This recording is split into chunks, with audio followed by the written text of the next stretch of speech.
Halo teman-teman dan Bapak Ibu guru. Pada video kali ini saya akan menjelaskan tugas kolaborasi matematika dan PJOK. Topik yang akan saya bahas pada video kali ini yaitu yang pertama pelanggaran lalu lintas sepeda motor. Yang kedua yaitu data kecelakaan sepeda motor. Yang ketiga itu prediksi kecelakaan. Yang keempat yaitu solusinya. Yang kelima ajakan. Dan yang terakhir yaitu kesimpulan. Pelanggaran lalu lintas yang sering terjadi di jalan raya, khususnya sepeda motor, yaitu yang pertama, menerobos lampu merah. Banyak orang sering menerobos lampu merah dengan tujuan untuk mempercepat waktu untuk sampai ke tujuan. Yang kedua, yaitu tidak memakai helm. Banyak orang sering tidak menggunakan helm dengan alasan malas pakai karena jaraknya dekat. Yang ketiga, yaitu tidak membawa surat kelengkapan berkendara. Banyak orang sering tidak membawa surat kelengkapan berkendara seperti SIM dan STNK. Biasanya ini terjadi karena mereka belum cukup umur. Yang keempat, yaitu melanggar rambu-rambu lalu lintas. Banyak orang sering melanggar rambu-rambu lalu lintas seperti parkir di bawah rambu dilarang parkir, berhenti di depan tanda larangan stop, dan lain-lain. Tidak menggunakan spion. Banyak orang sering tidak menggunakan spion, padahal kaca spion dapat membantu pengemudi untuk memastikan bahwa kondisi saat itu aman untuk berbelok. Nah, di sini saya juga sudah menyajikan data-data kecelakaan dari pejalan kaki, pesepeda, motor, mobil, hingga angkutan umum atau yang biasa sering kita sebut dengan ojek online ya. Di sini saya juga sudah menjumlahkan semuanya jumlah angka kecelakaan pada tahun 2008 hingga tahun 2022. Saya juga sudah menyajikan min atau yang biasa kita sering sebut dengan rata-rata. Rata-ratanya saya sudah menyajikan setiap jalan kaki, pesepeda, motor, mobil, dan ojek online. Nah, di sini juga sudah menyajikan modus, tetapi pejalan kaki dan pesepeda tidak ada modusnya ya. Tetap yang ada hanya mobil, motor, dan angkutan umum, yaitu motor dengan modus 649, mobil dengan modus 796, dan angkutan umum dengan modus 162.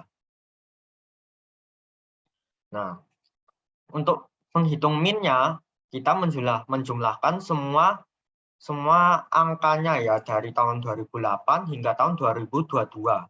Nah, itu ini dari 871 hingga 856 kita jumlahkan semua.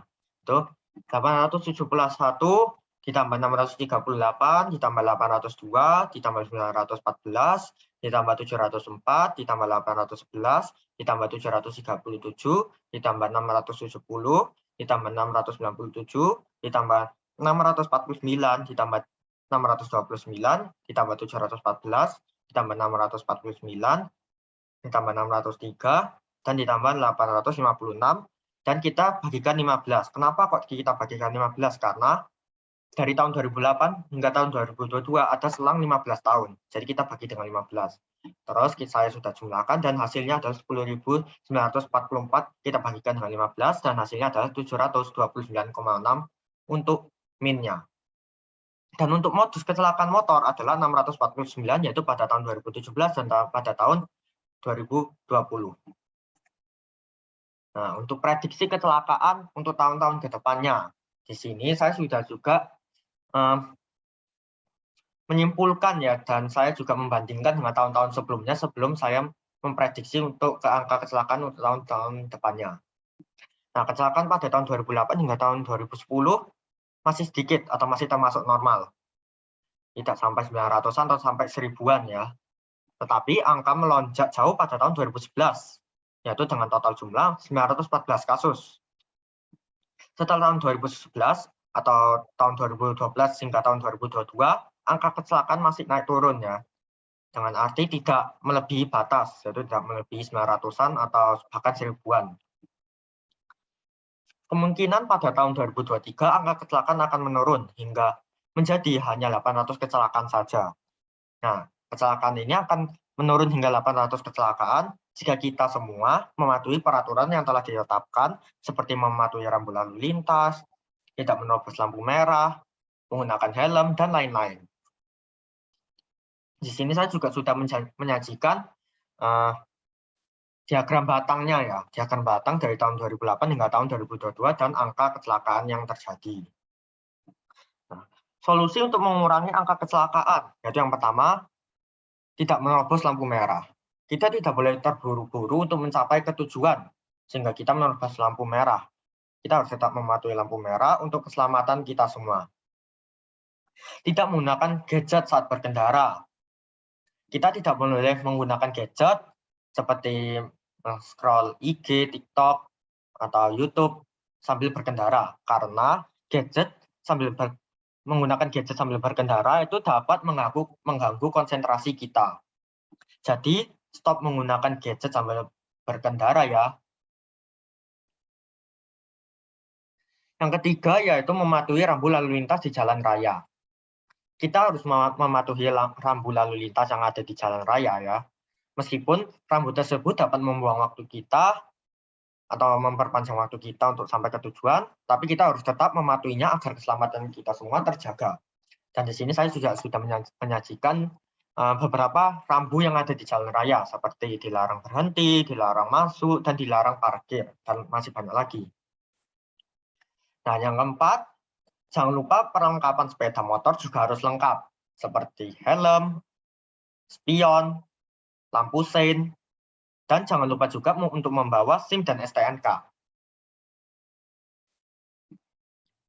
Mari kita semua mematuhi rambu lalu lintas yang telah ditetapkan untuk mengurangi angka kecelakaan di Indonesia ya.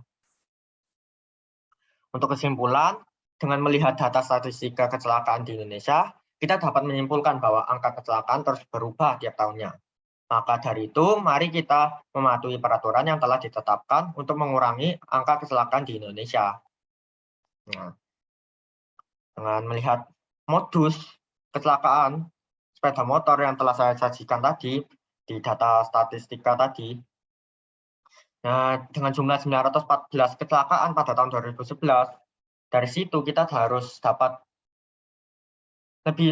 lebih berhati-hati dan selalu mematuhi peraturan yang telah ditetapkan untuk mengurangi angka kecelakaan